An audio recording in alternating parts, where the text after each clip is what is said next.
मौसम में ठंडक घुल रही है, लेकिन बिहार में सियासी हलचल के बीच पारा बढ़ा हुआ है। चाय की थड़ी हो या फिर लिट्टी चोखा का ठेला, राशन की दुकान से लेकर सियासी गलियारों तक अब सरकार बनाने और जोड़ तोड़ के समीकरण बनते दिख रहे हैं। किसी के मुताबिक एनडीए की सरकार बन रही है, तो कहीं बहुमत से लालू के बेटे तेजस्वी की सरकार बन रही है। यहाँ तक कि जो सियासी गणित नहीं जानता, वो भी चुनावी चौसर में अपनी दिमाग की जोर आजमाइश कर रहा है। हालांकि इस बीच आपको बता दें कि बिहार में 3 चरणों के मतदान पूरे हो चुके हैं। पार्टियों के साथ साथ प्रत्याशियों के भाग भी ईवीएम में बंद हो चुके हैं। पार्टी मुख्यालयों में अब चुनाव की समीक्षा हो रही है, साथ ही सरकार बनाने के गणित की गणना भी की जा रही है। लेकिन इस बीच आरजेडी से बिहार के नेता प्रतिपक्ष ने अपनी जीत का दम भरा है। पहला अगर मेरा कलम चलेगा, सुनो नौजवानों सुनो, पहला कैबिनेट मीटिंग में, पहला मंत्रिमंडल की बैठक में मेरा पहला कलम चलेगा तो एक साथ देश के इतिहास में पहली बार 10 लाख नौजवानों को सरकारी नौकरी।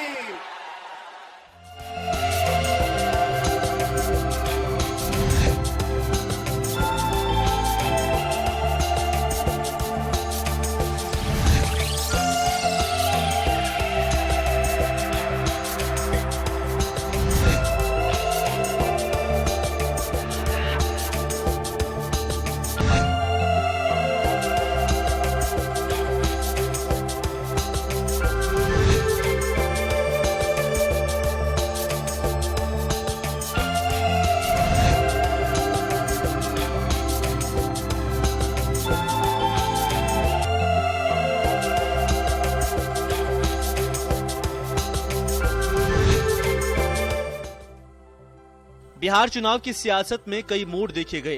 पहले नीतीश कुमार ने विकास के नाम पर जनता से वोट मांगे, तो उधर आरजेडी में भले ही लालू यादव चुनावी मुहिम में नहीं हो, लेकिन सीधा हमला लालू यादव के नाम पर तेजस्वी यादव पर किया गया। लेकिन उधर यादव ने इससे पहले ही सोशल मीडिया से 2020 नीतीश फिनिश का नारा जनता के बीच दिया। इसको मंच पर भी अपने भाषण में जगह दी। साथ ही बिहार के निर्णायक वोटर के बीच रोजगार, कोरोना के बीच सरकार के इंतजाम और नीतीश कुमार पर सीधा हमला बोला। हालांकि इस बीच एलजेपी के चिराग पासवान ने भी नीतीश के खिलाफ मोर्चा खोलकर महागठबंधन को साथ तो दिया, लेकिन वोटों की गणित में सेंधमारी के डर ने महागठबंधन को परेशान भी कर रखा है। इस बीच पीएम नरेंद्र मोदी ने आरजेडी पर जंगल राज का तमगा जड़ा, तो राहुल गांधी ने इस दौरान भाजपा पर तीखे हमले किए। चुनाव के अंतिम चरण में नीतीश कुमार ने अपना भावात्मक कार्ड भी खेला और अपना अंतिम चुनाव बताकर सिंपैथी कार्ड भी खेला। और ये मेरा अंतिम चुनाव है, अंत भला तो सब भला। अब आप बताइए, वोट दीजिएगा ना इनको, हाथ उठा के बताइए। कोरोना के बीच हो रहे बिहार विधानसभा चुनाव की गणना पार्टी स्तर पर अब शुरू हो गई है, लेकिन एनडीए अपनी जीत का दावा कर रही है, तो महागठबंधन जनता के बदलाव पर मुहर लगाने की बात कर रहा है। अब देखना होगा कि बिहार की जनता आखिर किसको सत्ता की चाबी सौंपती है। ब्यूरो रिपोर्ट, जन टीवी न्यूज।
नमस्कार जन टीवी में स्वागत है आपका। मैं हूं योगेंद्र, आप देख रहे हैं खास खबर। खास खबर में हम बात करेंगे जिस तरह से यूएस के इलेक्शन पे पूरी दुनिया की निगाहें टिकी हुई हैं, उसी तरह से बिहार के चुनाव पर पूरे भारत मुल्क की निगाहें टिकी हुई हैं। पूरा देश जानना चाहता है कि यह चुनाव कोरोना काल का एक महत्वपूर्ण चुनाव और बिहार की हलचलें दिल्ली की धड़कन को बढ़ा दी। वहां मुख्य मुकाबले की अगर बात कर लेते हैं तो सीधा मुकाबला रहा। पूरे इलेक्शन कैंपेन के दौरान भी हो चाहे पूरे चुनाव में हो, महागठबंधन से सीधा मुकाबला रहा और जिस तेजस्वी यादव को बहुत हल्के में लेकर चला जाता था कि बिना लालू यादव की छत्र छाया कि ये चुनाव तेजस्वी किस तरह से लड़ पाएंगे, उनके सामने बहुत सारी चुनौतियां थी। लेकिन रिजल्ट का मैं नहीं कह सकता, लेकिन चुनाव बखूबी लड़ा उन्होंने और बड़े तरीके से चुनाव लड़ा है उन्होंने, सलीके से चुनाव लड़ा, जो एक मेरा जर्नलिस्ट नजरिया है। और सामने नीतीश कुमार को लास्ट में ये कहना पड़ा 78 सीट के लिए जब तीसरे चरण का मतदान हुआ था कि मेरा आखिरी चुनाव है। बात चाहे बिहार की हो चाहे उत्तर प्रदेश की या फिर राजस्थान की, ऐसी बातें कहकर मतदाता से अपना सॉफ्ट पॉइंट या फिर कहें कि सिंपैथी गेन करने की हर बार कोशिश की जाती है। कोई ना कोई नेता इसके लिए अवतारित हो ही जाता है। राजस्थान में भी ऐसे कई बार वाकये हुए। लेकिन अब बड़ा सवाल है कि क्या नीतीश कुमार वापसी कर पाएंगे या फिर तेजस्वी तमाम बाधाओं को दूर करके सत्ता अपने कब्जे में लेंगे, ये बड़ा सवाल है।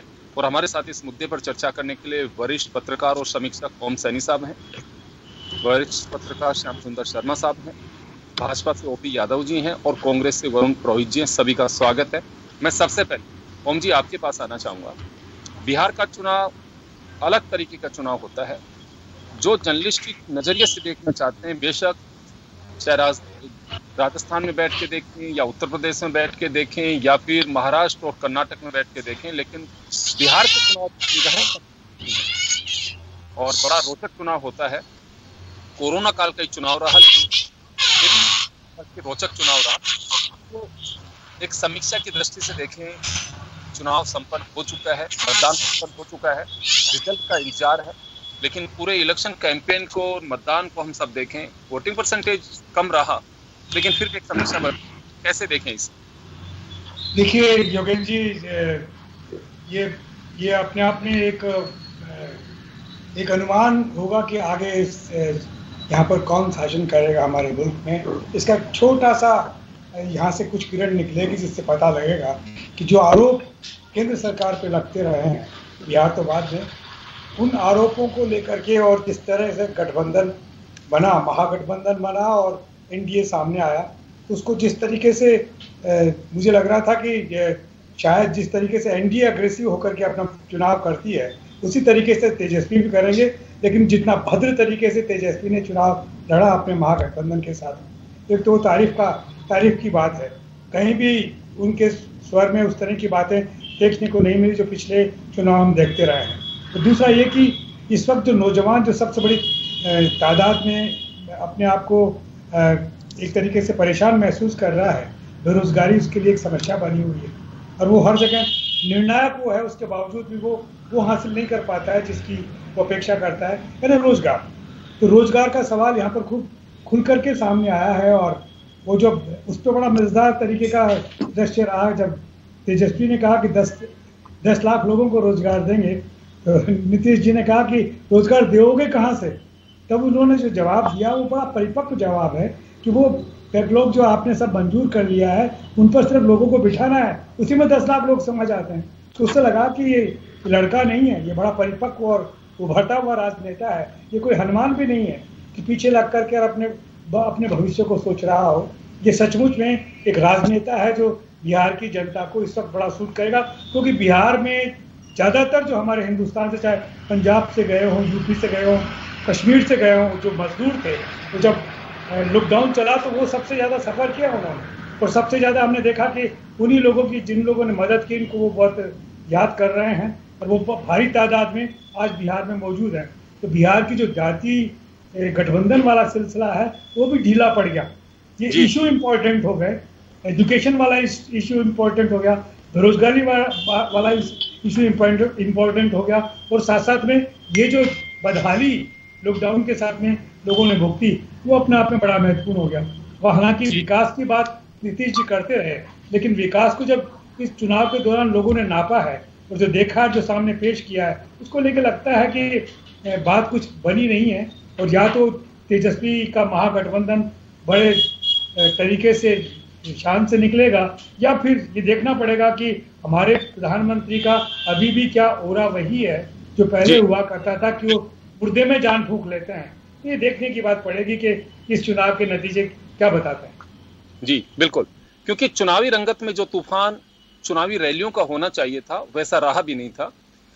जो बीजेपी के चाणक्य माने जाते हैं अमित शाह, बहुत ज्यादा गौर नहीं किया चुनाव पे। निश्चित रूप से बैठ के राजनीति की होगी, रणनीति बनाई होगी, पूरा मॉनिटरिंग की होगी, लेकिन उनकी सभाएं इंतजार करती रही, वो नहीं गए। स्वास्थ्य कारण हो सकता है, दूसरे कारण हो सकते हैं। जेपी नड्डा गए और प्रधानमंत्री नरेंद्र मोदी के भी वो तूफानी दौरे नहीं देखने को मिले, ना राहुल गांधी के देखने को मिले। तो ये कह सकते हैं कि लोकल पॉलिटिक्स काफी हावी रही वहां पे और बिहारी अंदाज में पूरा चुनाव अपने रंगत से लड़ा गया।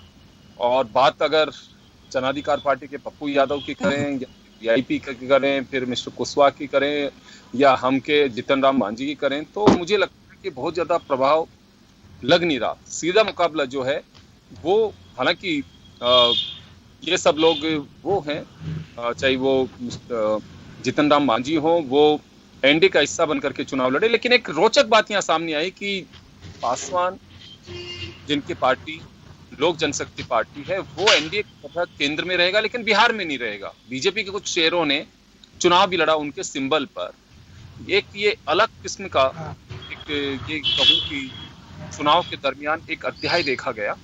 चले, मैं ओपी यादव जी आपके पास आना चाहूंगा। बीजेपी ने वापस एनडीए का हिस्सा बनाया मिड टर्म पे, क्योंकि पहले लालू के साथ में नीतीश कुमार जी चुनाव लड़कर के बहुमत हासिल किया, लेकिन बाद में सहयोग आप करके सत्ता पे काबिज कराए उन्हें।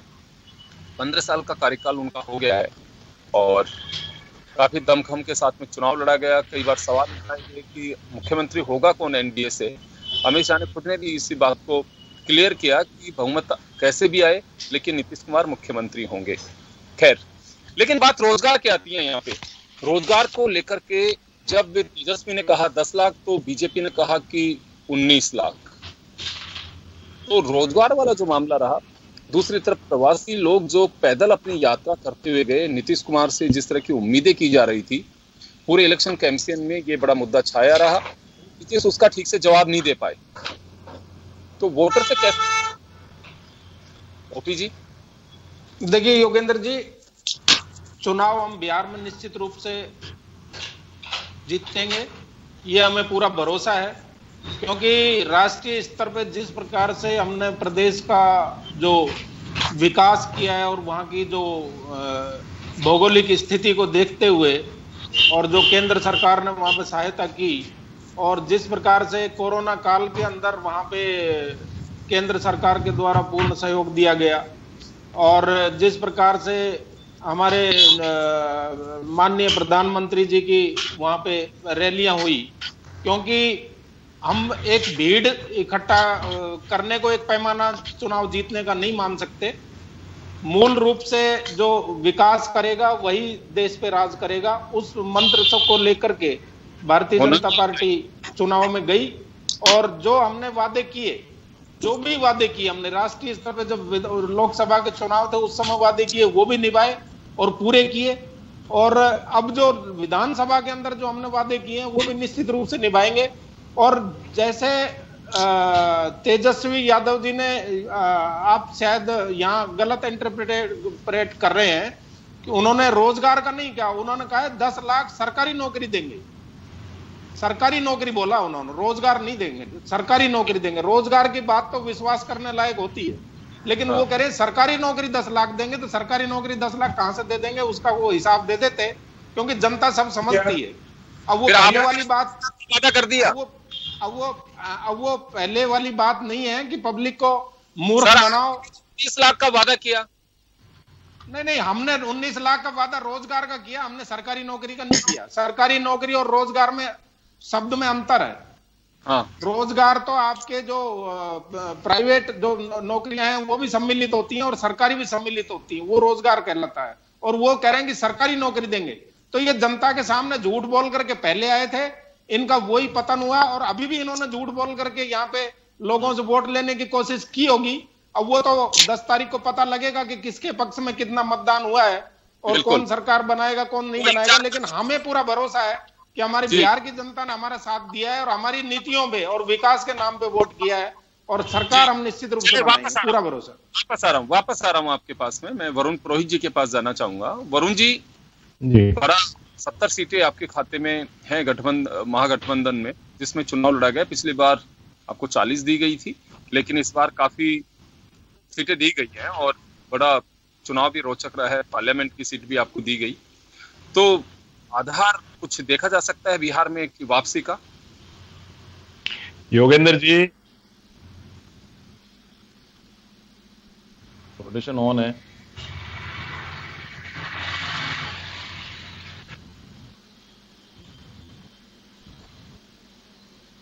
श्याम सुंदर शर्मा साहब के पास जाना चाहूंगा मैं। श्याम जी, कोरोना काल में भी बिहार की सभाओं में भीड़ ने काफी रिकॉर्ड तोड़े। वोटिंग परसेंटेज जैसे भीड़ के अकॉर्डिंग दिखना चाहिए था, वैसा नहीं रहा। और एक बात और मैं कहना चाहूंगा यहाँ पे, ये मेरा एक जो एक्सपीरियंस रहा, मैंने जगह जगह से लोगों से बातें की है। बाहर का जो मजदूर जो रुका हुआ था, लॉकडाउन में नहीं जा पाया था, वो मजदूर बिहार में वोट डालने नहीं गया। आपकी बार वो रुका रहा, उसे रोजी रोटी की इतनी चिंता थी कि वो वोट डालने नहीं पहुंचा। और ये जो उत्सुकता अक्सर बिहार की ट्रेनों में देखी जाती थी, दिल्ली से हो चाहे दूसरे प्रदेशों से हो, उसका आपकी बार अभाव रहा। क्या भरोसा उठ गया, या फिर कोरोना के डर के बीच इस चुनाव को रहा तो हम ये फोरकास्ट नहीं कर सकते, या फिर एग्जिट पोल भी उस सटीक उसमें नहीं पहुंच पाएंगे, या फिर कहें कि अभी कहना बहुत जल्दबाजी होगा कि मतदाता की रंगत क्या रही है अंदर से, कि वो पीड़ा भुगता है या फिर एक खुशी के माहौल में वोट डाल रहा है, ये कहना बड़ा मुश्किल है। क्योंकि वोटिंग परसेंटेज जिस तरह से होना चाहिए था बिहार में वैसा हो नहीं पाया। तो वोटिंग अगर कम होती है तो दोनों ही, जो गठबंधन हो चाहे एनडीए हो, अपने अपने अंदाज से उसका जोड़ बाकी गुना भाग कर रहे हैं कि हाँ इससे मुझे बेनिफिट मिल सकता है। लेकिन आपका नजरिया क्या कहता है? देखिए योगेंद्र जी, बिहार का चुनाव इस बार का बड़ा अलग ढंग से, कोरोना भी है और जिस प्रकार से अमित शाह की निगाह पूरे देश के चुनाव पर रहती थी, इस बार बिहार में आपने नीतीश के विरोध के कारण अमित शाह को देखा नहीं होगा, बिल्कुल वो गए नहीं, क्योंकि नीतीश कुमार उनकी दोनों की बनते नहीं है और वो वहां पर बिल्कुल नहीं गए। उन्होंने अपना रुख बिहार की जगह बंगाल की तरफ कर दिया अभी। तो आप देखिए वहाँ कारण ये है कि देखिएगा कि वहाँ मुस्लिम प्लस ओबीसी जो मिलकर के जो चुनाव जीता जाता है, जैसे पहले भी 28% करीब ओबीसी होता है और मुस्लिम अगर जिसके पक्ष में चला जाता है, तो लालू भी अपने जमाने में शासन में आते रहे तो मुस्लिम और यादव के कारण आते रहे। यादव की वहां पर 15% करीब यादव है और अगर मुस्लिम 14% है। तो इस तरह का तालमेल जिस तरह चला जाएगा, क्योंकि बीजेपी ने 370 धारा हटाई, आपने देखा वो एनआरसी का मामला है।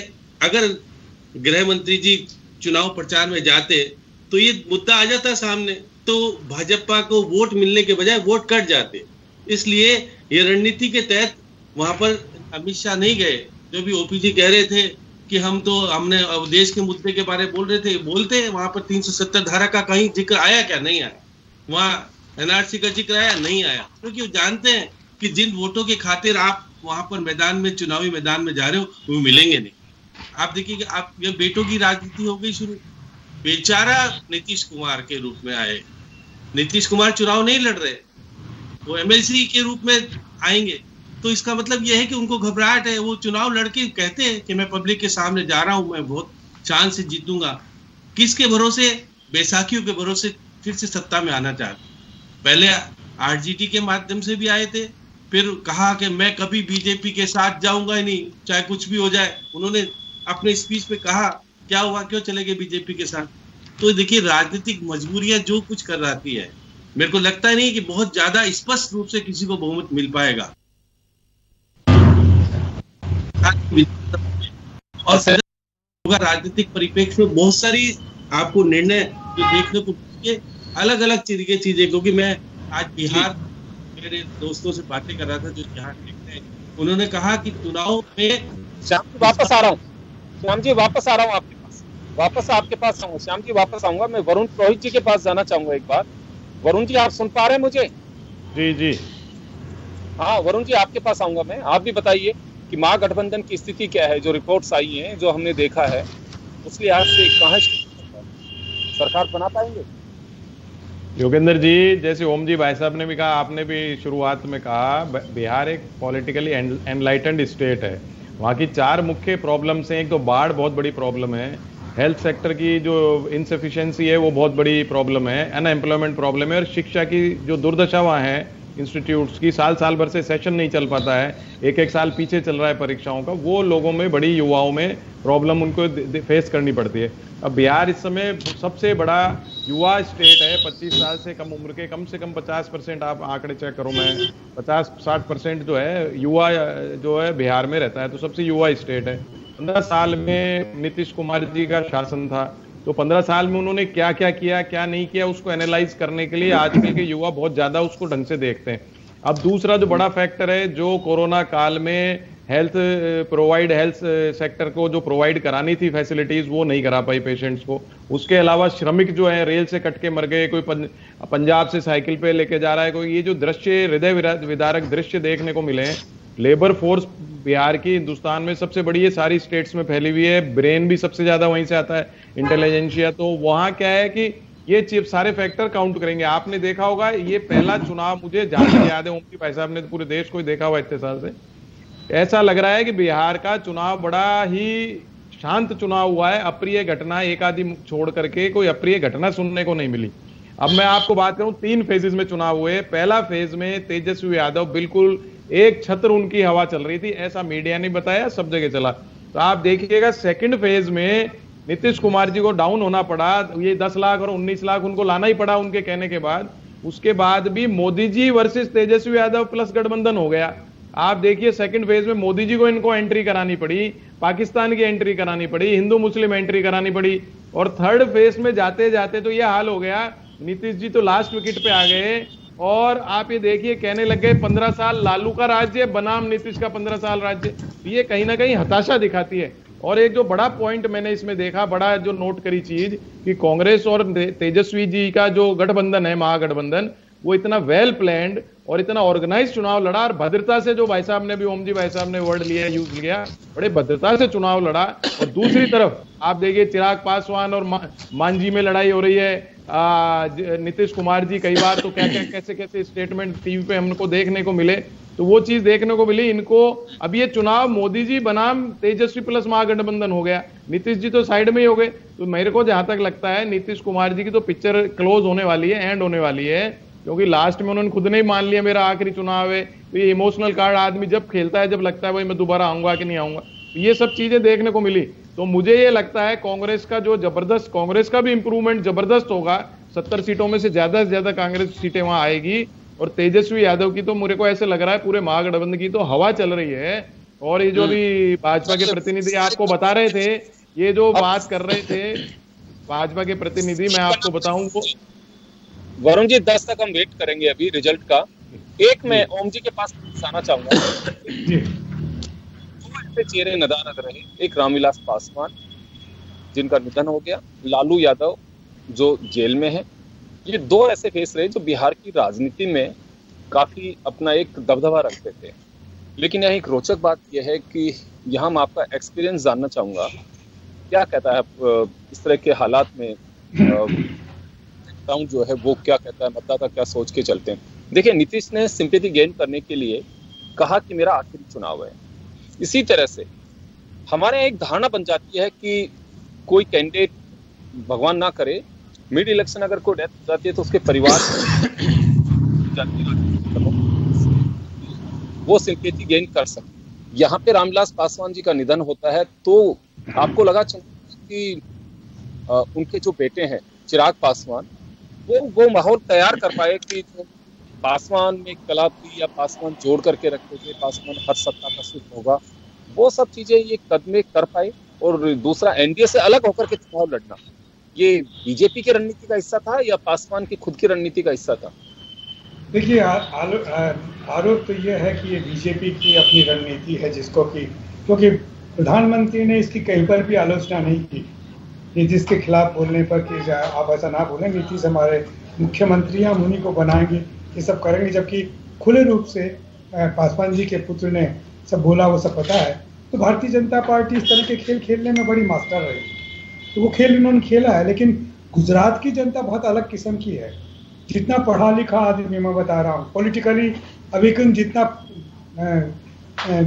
क्या कहते हैं, बिहार का आदमी है, दूसरा कहीं नहीं है। जितनी पॉलिटिकल मैगजीन्स वहाँ पढ़ी जाती है, मेरी मैगजीन तो 1 लाख अलग से छपती थी बिहार के लिए, माया, अलग से 1 लाख कॉपीज बिहार में इतना बिकता था। और आज भी वार्ता जो मैगजीन निकलती है, जो बहुत हल्के कागज पे निकलती है, लेकिन वो लाखों की तादाद में बिकती है, और उसको गांव ढाणी तक लोग पढ़ते हैं। उसमें वैचारिक सब कुछ है, कमर्शियल नहीं है, वैचारिक सब है। तो ऐसे में जो कुछ मैं देख रहा हूँ, ये जो बीजेपी वाले यादव साहब बोल रहे थे कि भीड़, वो भीड़ नहीं है। बिहार में जो लोग जाते हैं वो इधर या उधर जाते हैं, बीच में नहीं अटकते। ये ऐसा दृश्य है। लेकिन ये कॉरपोरेट दुनिया के बाद में और प्रचार की दुनिया के बाद में ये पहला मौका है जो हम वैसा देख रहे हैं। बिहार में तो कुछ कह नहीं सकते, क्योंकि ऐसा, क्योंकि नियोजित देखते रहे हैं, तो जो स्वतः ही होता है उसको हम समझ नहीं पाएंगे। ये स्वतः ही हुआ या यहाँ भी नियोजित हुआ, ये रिजल्ट बताएंगे कि साहब ये तेजस्वी के साथ में सचमुच में इतना लोग बढ़ करके आ रहे थे। क्योंकि भीड़ नहीं, वो चेतना के साथ में आते हैं। भीड़ तो चेतना के साथ में आती है नहीं, तो हेलीकॉप्टर देखती है, हवा में हाथ हिलाती है और चली जाती है। लेकिन ये जो लोग आते हैं, ये ऐसा, लेकिन ये इलेक्शन के रिजल्ट बताएंगे कि कुछ पैरामीटर से स्थापित होंगे। लेकिन जो बहुत महत्वपूर्ण बात हुई है, वो एक यंगस्टर जो खड़ा हुआ, मतलब जो तेजस्वी का की जो भद्रता है। ओम जी, वापस लौटूंगा आपके पास में, एक छोटे से ब्रेक के लिए मैं रुक रहा हूं। और ये बात सही कह रहे हैं कि भीड़ से आकलन करना किसी भी चुनाव का नाइंसाफी है उस इलेक्शन के साथ में। मैं थोड़ा सा जिक्र यहाँ आनंद मोहन और लवली आनंद का करना चाहूंगा। आप लोगों को ख्याल होगा उस वक्त का कि किस तरह से लवली आनंद को देखने के लिए लोग उमड़ करके पड़ते थे। भाभी जी, चुनावी भाभी जी के नाम से काफी फेमस हो गई थी 90 के दशक में, आपको सबको ध्यान होगा। लेकिन वो रंगत नहीं छोड़ पाई। लग रहा था कि राजपूत वोटों को समेट करके और लवली आनंद और आनंद मोहन कोई बहुत बड़ा करिश्मा करेंगे। लेकिन ये बात अलग है कि चलिए वो एमएलए बनी, वो मेंबर ऑफ पार्लियामेंट चुने गए, दोनों भी मेंबर ऑफ पार्लियामेंट बन गए। लेकिन वो एक स्थितियां नहीं बना पाई कि जैसी होनी चाहिए। तो भीड़ से हम किसी इलेक्शन कैंपेन का या इलेक्शन के परिणाम का डिसीजन नहीं कर सकते। चलिए हम चर्चा जारी रखेंगे, एक छोटे से ब्रेक के लिए रुकेंगे और ब्रेक के बाद हम जल्द लौटेंगे।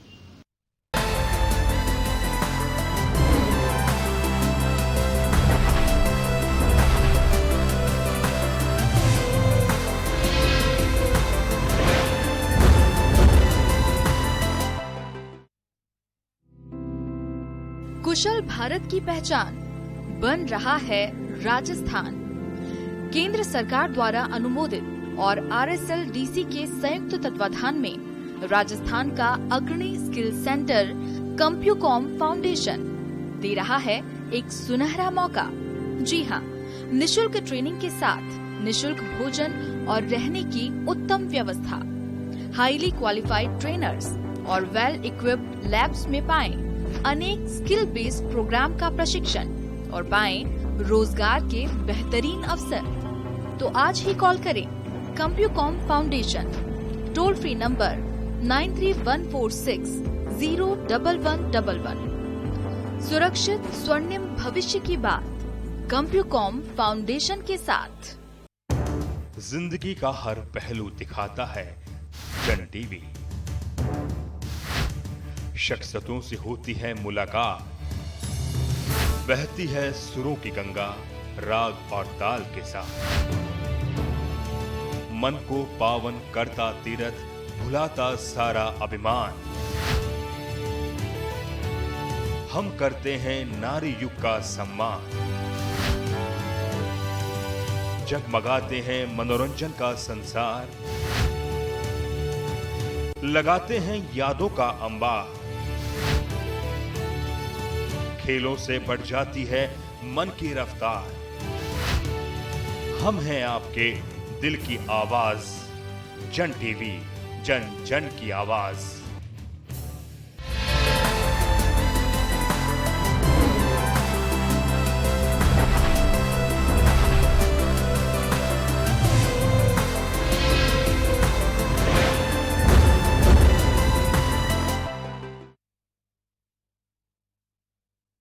धन्यवाद एक बार फिर आपका स्वागत है। आप देख रहे हैं खास खबर, बात कर रहे हैं बिहार इलेक्शन। बिहार का चुनाव, रोचक चुनाव, और हर कोई जानना चाहता है कि बिहार का परिणाम क्या होगा, आखिर कौन बनेगा बिहार का मुख्यमंत्री। नीतीश कुमार वापसी करेंगे या फिर तेजस्वी यादव उस विरासत को संभाल पाएंगे, एक बड़ा सवाल है। या फिर कुछ और ही रंग जमेगा बिहार की सियासत का, जिससे भी इनकार नहीं किया जा सकता।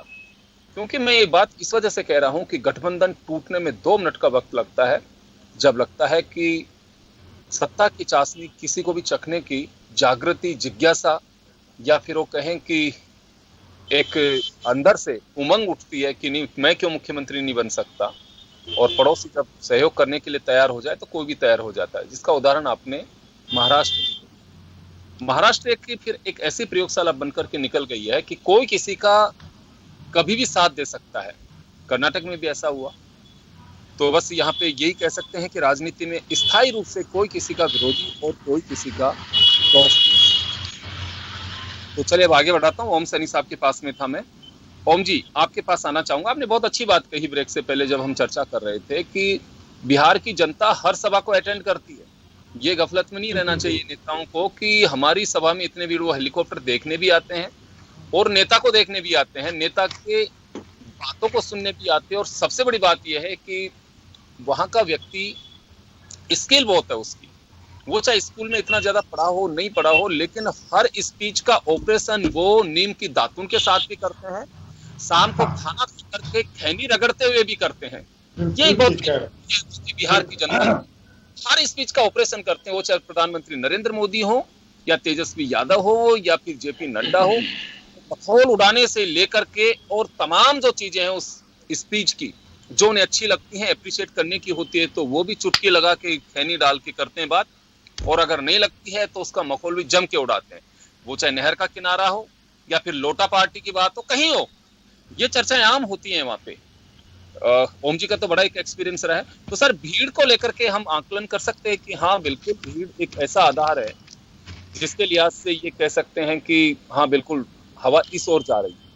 देखिए, जुमलों के साथ में जो सिलसिला चलता रहा, योगेंद्र जी, मैं आपको बताना चाहता हूँ कि नीतीश जी ने जो कल योगी जी के जो भाषण यूपी में हुआ और उन्होंने कहा कि हम सबको भगाएंगे वापस ना, तो जैसे नीतीश रिएक्ट हुए, उनको मालूम है कि कितने सेंसिटिव है बिहार के मतदाता, कितना सेंसिटिव है और किस वक्त वो सारी अपने रंग और संप्रदाय और जातियां भूल जाता है तो बिहारी रंग में रंग जाता है।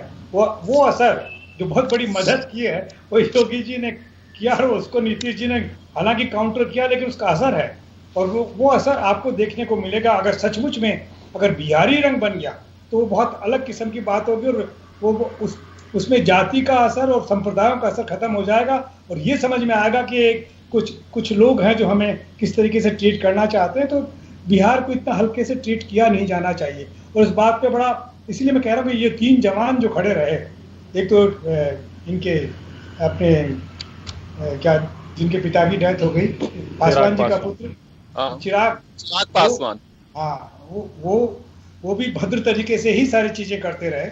हालांकि कई चीजें वायरल हुई कि उन्होंने कह के मृत्यु के बाद में भी सारा सब कुछ, और वैसे तेजस्वी करा है। तो एक जो राजनीति का स्वरूप लालू, एक सवाल है यहाँ पे मेरा, आप सभी अतिथियों से मैं करना चाहूंगा ये कि उन्होंने एक बात कही कि एनडीए के साथ में है केंद्र में, लेकिन यहाँ हम अलग चुनाव लड़ेंगे और सत्ता में आते हैं तो नीतीश कुमार सलाखों के पीछे होंगे। तो ऐसा क्या है जिसे दबा करके बैठे हुए हैं चिराग पासवान? देखिए, आप किसी को यूं आप राजनीतिक प्रतिशोध के चलते आप किसी को जेल में नहीं डाल सकते या उसके लिए कह नहीं सकते, या तो आपके पास में ऐसा कुछ है, लेकिन क्या उनके पास में ऐसा मसाला है जिसका जिक्र भी उन्होंने नहीं किया? देखिए, कुल मिलाकर के इस बात पे तो रिएक्ट करना चाहिए था प्रधानमंत्री को। मैं तो ये देखता रहा हूँ, अटल जी किसी के साथ में अगर रिश्ता रखते थे और चाहे वो प्रतिपक्ष में ही हो, लेकिन अगर कोई छोटा बोलता था तो खटाक से अपने कितने ही बड़े नेता को खट से डांटने का वो मादा रखते थे। लेकिन मुझे लग ये रहा, जब खामोशी देखता हूँ मैं प्रधानमंत्री की या गृह मंत्री की, चिराग के इन बयानों के ऊपर, तो मुझे लगता है कि कुछ मिली भगत का सिलसिला है। ये नूरा की स्थिति है कि अगर हम नहीं आए, जेडीयू नहीं आए और तुम आ गए तो तुम्हारे साथ में बैठ के सरकार बना लेंगे, और तुम अगर नहीं आए, तुम्हारे वैसा ही तुम्हारा जलवा रहेगा, तुम वैसे ही केंद्र के अंदर अपना प्रभाव दिखाते रहेंगे और तुम्हारी कुछ सीटें तो बरकरार रहेंगी, इसमें कोई शक नहीं है। क्योंकि जातीय आधार जो बना रखा है तुम्हारे पिता के वक्त से, उन्होंने तो कीर्तिमान 5-5 लाख की लीड से इलेक्शन जीते हैं, तो वो तो आपको मिलेगा ही, ऐसा सोचा जा रहा है और ऐसा समझा जा रहा है। तो अरे कोई फाइनेंशियली बैंकरप्ट लोग भी नहीं है कि साहब सुबह की रोटी या शाम की रोटी की चिंता हो। बिल्कुल ऐसे वंशज है जिनके पास में पैसे का कोई अर्थ नहीं है। आप और मैं तो कभी सोच भी नहीं सकते कि हम लोग इलेक्शन लड़ लें या ऐसा कुछ कर लें। तो ऐसी स्थिति में मेरा ख्याल है कि ये सारी बातें प्रभावित करेंगी लोगों को, ये ऐसा क्यों हो रहा है। और लोगों ने इसका पूरी चीर फाड़ कर ली, आपको बता रहा हूँ। और मुझे लगता है कि जो अभी आपके साथ रात को जो ये चैनल्स बोलेंगे, उन चैनल से पता लग जाएगा कि उनकी रिपोर्ट क्या है। अभी तो हम कहेंगे तो ओम जी कड़ा मुकाबला है। हालांकि अभी कुछ लोग प्लस में दिखा रहे हैं, तेजस्वी तो निश्चित रूप से प्लस में जा ही रहे हैं। एनडीए के लिए एक कड़ा मुकाबला जो सामने आ रहा है, नेक टू नेक कभी आ रहे हैं और अलग अलग जो सर्वे आ रही हैं उसके लिहाज से बड़ा रोचक मुकाबला कहा जा सकता है। आवाज क्लियर जी, मुकाबला रोचक है। वैसे ही अभी एग्जिट पोल भी सामने आ रहे हैं। कोई बीजेपी गठबंधन जो महागठबंधन है तेजस्वी के साथ में, उसको आगे बता रहे हैं। कुछ लोग कह रहे हैं कि जेडीयू के साथ में जो एनडीए का गठबंधन है वो वापसी कर सकता है। खैर 10 तारीख तक इंतजार करना पड़ेगा इसके लिए। हाँ, मैं ओपी यादव साहब आपके पास आना चाहूंगा। एंटी इनकम्बेंसी की बात की जा रही है यहाँ पे कि नीतीश कुमार को एंटी इनकम्बेंसी का खामियाजा उठाना पड़ेगा। लॉकडाउन के दरमियान जो बिहारी मजदूर को तकलीफ उठानी पड़ी और नीतीश कुमार संभालने नहीं पहुंचे, उसका नुकसान उठाना पड़ेगा नीतीश कुमार को।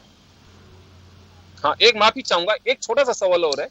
जैसे एक छोटा सा सवाल और है मेरा ओपी जी आपसे। आपकी आवाज कट के आ रही है, क्लियर नहीं आ रही है जी। ओपी यादव ब्रेक हो रही है आवाज। हाँ, मुझे सुन पा रहे हैं? यहाँ मेरा सवाल, ये आवाज आपकी कट रही। यहाँ मेरा सवाल, चलिए मैं आपके पास में वापस आऊंगा। मैं पास आना चाहूंगा। आवाज कट रही है आपकी, डिस्टरबेंस आ रहा है। जी जी ओपी जी, मैं वापस आऊंगा आपके पास में। मैं वरुण जी के पास जा रहा हूँ। अच्छा,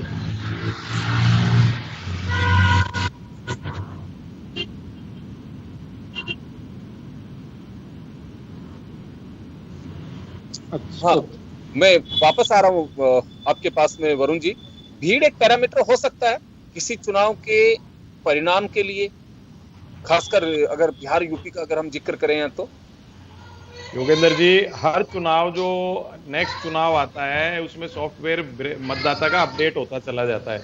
आपने देखा इस चुनाव में बिहार में सॉफ्टवेयर ही कहूंगा भाई साहब, आप जो पिछले चुनाव से कंपेयर करेंगे तो वो हो नहीं सकता है। आप ये देखिएगा इस चुनाव में बिल्कुल आप जातीय और जाति धर्म का बिल्कुल कहीं भी बोलबाला दिखाई नहीं पड़ रहा है। और तेजस्वी यादव को इतने साधन उपलब्ध नहीं है, राज्य सरकार केंद्र सरकार उनके खिलाफ है, पिताजी उनके जेल में है, कि वो स्पॉन्सर्ड भीड़ इकट्ठी कर लें।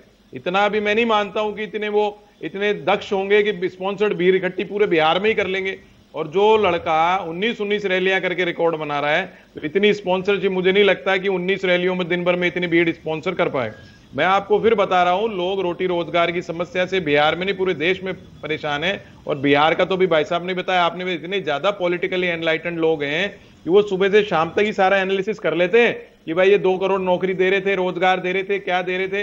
अभी इन्होंने बीजेपी के भाई ने अपनी बात करी तो मैंने चैनल्स पे देखा है, तेजस्वी यादव ने उसको क्लियर किया है कि 58,000 करोड़ रुपए हमारा बकाया पड़ा है, उस हिसाब से हम इसको नौकरी देंगे। तो लोग उसको बड़ा मैच्योरिटी से देख रहे हैं कि इस आदमी ने एनालिसिस भी किया है।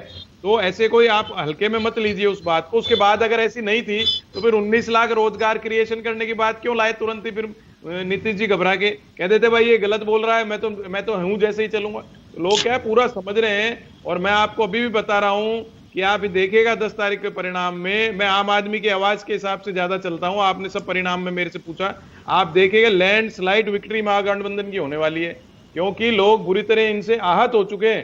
देखिए आप हेल्थ सेक्टर, मैंने कहा उसमें नीतीश जी की और बीजेपी की सरकार है, दोनों शामिल हैं, अलग अलग थोड़ी हो सकते हैं। उसमें शिक्षा में बाढ़ 15 साल पहले भी नीतीश जी के भाषण थे कि बाढ़ समस्या है। कम से कम आधे डिस्ट्रिक्ट 16-17 डिस्ट्रिक्ट ऐसे प्रभावी हो जाते हैं कि गंडक, कोसी, आपके महानदी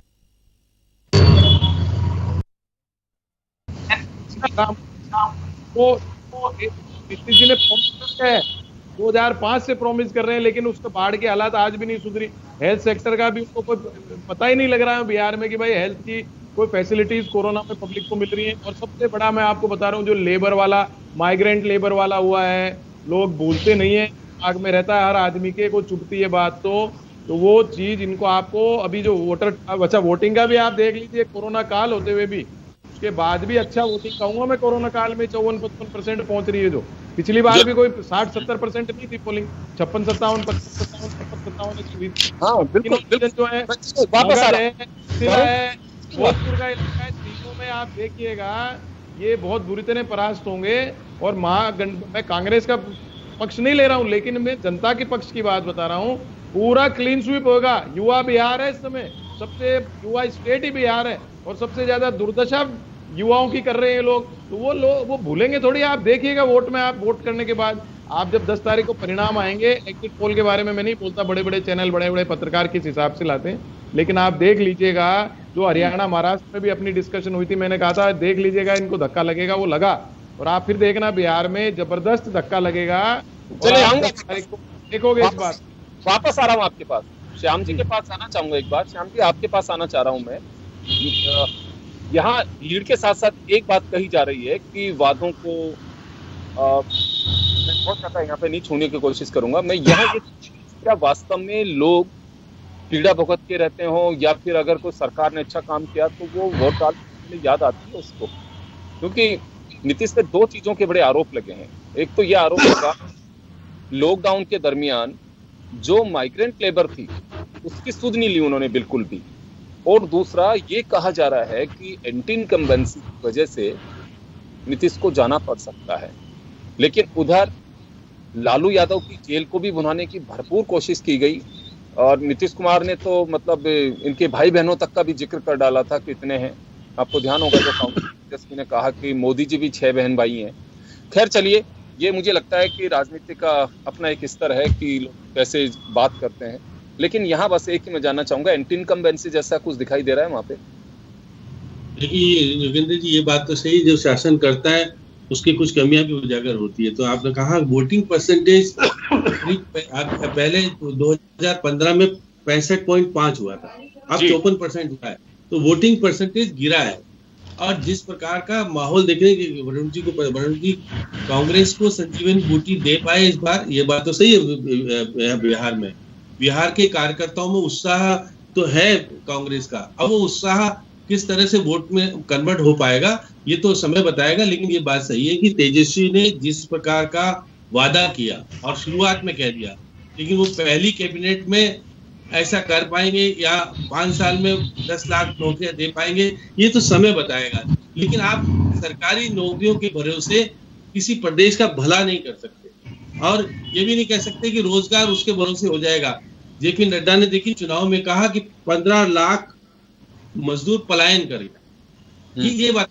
और नीतीश कुमार ने निश्चित रूप से जिस तरह की स्थितियां थी और पैसे की स्थिति को देखते हुए जो कुछ कहा था कि बिहार में कोरोना बढ़े नहीं, और जिस तरह की स्थिति केंद्र का रुख था कि वो मजदूरों को समय पर पहुंचाने में कामयाब नहीं हुआ, उसने कांग्रेस ने मुद्दा बनाया, उसको निश्चित रूप से बहुत सारी चीजें मिली भी कि कांग्रेस ने कहा कि नहीं पहुंच। और आपने देखा कि हर जगह बिहार का मजदूर रहता है, और बिहार का मजदूर जिस प्रकार से देश में, अभी ओम जी ने सही कहा कि वहाँ पढ़ा लिखा इंसान होने के बाद नौकरी नहीं कर पाता है, इसलिए वो पलायन करके आ जाता है बाहर के प्रदेशों में, दक्ष भी है कई चीजों में। तो ये बात सही है कि बिहार में इस बार जैसे ने जो कुछ करके लड़ा और कहा कि मैं मोदी जी के साथ अंतिम समय तक रहूंगा। अब एक तरफ मोदी जी पहली सभा में जाके कहते हैं बिहार में कि मैं मेरे मित्र जो कि मैं लास्ट समय तक उसके साथ रहा, मैं उसको श्रद्धांजलि देता हूं, लेकिन वो उनके बेटे की किसी भी सूरत में पक्ष पे तो जाते नहीं, अपने लोगों को वहां भेज देते चुनाव लड़ाने के लिए, जो कि नीतीश कुमार ने जितनी सीटें आपस में बंट पाई, क्योंकि देखिए नीतीश कुमार ने तो 121 सीटें प्लस 7 अपने उनको दे दी, मांझी वालों को दे दी, हम वालों को दे दी। इसके अलावा 115 पर, 110 पर और वीआईपी 10 पर रहा है। तो इस प्रकार से जिस प्रकार से आपने देखा सीटों का बंटवारा और फिर चिराग पासवान को खुला छोड़ देना, अब उसका भविष्य निर्धारित ये करेगा कि वो अपने पिता जो नहीं रहे, और उसने कहा कि मेरे, वो भी देखिए सिंपैथी गेन कर रहा था। रघुवंश के पुत्र भी इस बार चुनाव मैदान में, 3 पुत्र चुनाव मैदान में हैं। अब क्योंकि पहला केस जो था वो केवल नीतीश कुमार बुजुर्ग नेताओं में चुनाव मैदान में देख रहे हैं, और वो कह रहे हैं कि मेरा तो ये अंतिम चुनाव है। बिल्कुल, उसके सिंपैथी कितनी मिलेगी ये तो देखिए 10 तारीख का चुनाव परिणाम जो है श्याम जी वो तय करेगा कि नीतीश कुमार का आखिरी का जो तुरुप का पत्ता होता है किसी भी पॉलिटिशियन के लिए, मन से ये कहना होता है कि ये मेरा आखिरी चुनाव है। राजस्थान में मैंने सुना है, कुछ जगह पे पढ़ा भी है कि नाथुराम मिर्दा, शीशराम ओला देखा हुआ है कि ये मेरी थेपड़ी होंगी। और नाथुराम मिर्दा, ओम जी जानते हैं, आप भी जानते हैं कि हॉस्पिटल से चुनाव जीत गए थे थेपड़ियों के चक्कर में। उसके बाद में उनकी डेथ हो गई, फिर उनके बेटे भानु चुनाव जीत करके सांसद बने। तो ये कुछ इस तरह की चीजें होती हैं कि उनका आखिरी चुनाव माना जाता है और लोग उस हिसाब से वोट भी डाल देते हैं। बिहार की जनता है, जैसे मैंने कहा कि हर चीज का ऑपरेशन करना जानती है वो। मैं ओपी यादव जी, अब आप मुझे सुन पा रहे हैं? हाँ, बारी क्लियर आ रही है जी बिल्कुल। तो मैं आप ही के पास आना चाहूंगा।